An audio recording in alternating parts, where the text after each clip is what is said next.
Good morning students. In the previous video हमने complete कर लिया था exercise number B, answer these questions with reference to context. हमने English copy में complete कर लिया था। Today we are going to start with our exercise number C, answer these questions. So you have to write it first of all in your English book, then after completing all 5 answers you have to complete all the answers in English copy as well. You have to write it in your English copy. I have written in the book and I am telling you each and every answer with explanation. Why did the small shopkeepers bawl out rudely to the beggars? जो छोटे छोटे shopkeepers थे वो beggars गरीबों के ऊपर चिल्ला चोट क्यों करते थे? As they saw the increasing number of refugees, जैसे ही उन्होंने देखा कि ये जो रेफ्यूजीज है, जो दूसरी कंट्री से लोग आ रहे हैं, वो बढ़ते ही जा रहे हैं, they thought, उन्होंने ऐसा सोचा, we will all starve trying to feed them. अगर ये जा जा के हमसे मांगते ही रहेंगे, बैगर बन के हमसे मांगते ही रहेंगे, तो हम इनको देने के चक्कर में हम खुद भी भूखे रह जाएंगे. इस चक्कर में वो उनके ऊपर चिल्ला चोट करते हैं और रूडली बिहेव करते हैं. So you are going to write in the answer, as they saw the increasing number of refugees, they thought we will all starve trying to feed them. So like that we have completed our answer number 1. Now come to page number 63 for second question. Then our second question is, what made the usual rickshaw pullers curse the refugees? ऐसा क्या हुआ कि जो पुराने rickshaw pullers थे वो लोग कर्स कर रहे थे, श्राप दे रहे थे रेफ्यूजीज को, उनके लिए बुरा बोल रहे थे, उनको बद्दुआ दे रहे थे. So we are going to write in the answer, because they would pull for anything. क्योंकि वो क्या करते, अब वो दूसरी कंट्री में आए हैं, दूसरी सिटी में आए हैं, तो वो कुछ ना कुछ पैसा कमाने के लिए करते, तो वो भी रिक्शा पुलिंग की एक बार सोचते कि हम ये ही कर लें, और वो कैसे भी कितने भी पैसों में उस चीज़ को करते, कम से कम पैसों में भी वो रिक्शा पुल कर लेते. और ये जो पुराने रिक्शा पुलर्स हैं, ये इनके लिए लॉस की बात थी, इसीलिए ये भी बहुत ज़्यादा कर्ज कर रहे थे रेफ्यूजीज़ को.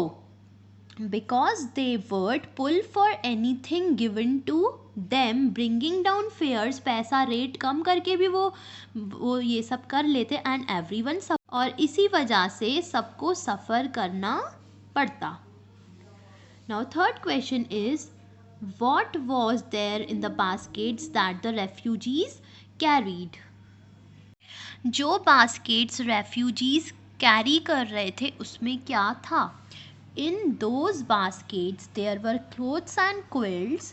उन बास्केट में कपड़े थे और कुछ ऐसे कपड़े जैसे बेडशीट्स वगैरह रहती हैं बड़ी बड़ी, वो थी. Bit of mat between cauldron, कुछ कपड़ों के बीच में जैसे कॉटन के जैसे कुशन्स वगैरह रहते हैं ना, वो सब थे. Clothing and bedding were made clean and strongly made, और वो सब इतना क्लीन और इतने अच्छे तरीके से सब कुछ ढका हुआ था कि जैसे उसमें बेड शीट्स, कुशन्स और कॉटन सी बनी हुई चीज़ें उसमें दिखाई दे रही थी. Describe the condition of the old man, what did he do for his grandson. अब हमें ओल्ड मैन की कंडीशन बतानी है कि वो क्या करता है अपने ग्रैंडसन के लिए. The old man was starving, जो ओल्ड मैन था वो बहुत ज़्यादा भूखा था. But after buying the small ball of noodles, पर एक छोटा सा नूडल्स का बाउल खरीदने के बाद भी, he went to his grandson and feed him first. सबसे पहले वो अपने ग्रैंडसन की तरफ गया और उसने सबसे पहले वो नूडल्स का बाउल उसको खिलाया, उसको फीड किया. And he remain starved and effortless, और वो खुद भूखा ही रह गया. और एफर्टलेस मीन्स कि वो इतना चल चल के, अगर हम कुछ खाएंगे नहीं पिएंगे नहीं तो हमारे अंदर इतनी ताकत नहीं बची, तो उतनी उसके अंदर भी इतनी ताकत नहीं बची थी, लेकिन वो फिर भी कैसे न कैसे अपने ग्रैंडसन को फीड करके, हिम्मत करके उठ के एफर्टलेसली चलता जा रहा था. Now our fifth question is, What hope did the refugees have for future? Refugees को फ्यूचर के लिए क्या होप्स थी? They have a little hope, उनको little hope है that they can survive till they find their camps and food to live. तो उनको ये होप है, छोटा सा होप है कि वो तब तक सरवाइव कर सकते हैं जब तक उनको उनके कैंप्स और खाना नहीं मिल जाए अपनी लाइफ जीने के लिए. So you have to write all these 5 answers, question and answers in your English copy also. अभी हमने इनको बुक में complete कर लिया है. Now your homework is that you are going to continue with this in your English copy as well. So you have to complete all the 5 answers like this. And now we are going to continue with our vocabulary section given on page number 63. तो vocabulary section में हम पढ़ने वाले हैं आज about homographs. तो homographs क्या होते हैं, इन सेंटेंसेस को पढ़ के हम समझेंगे.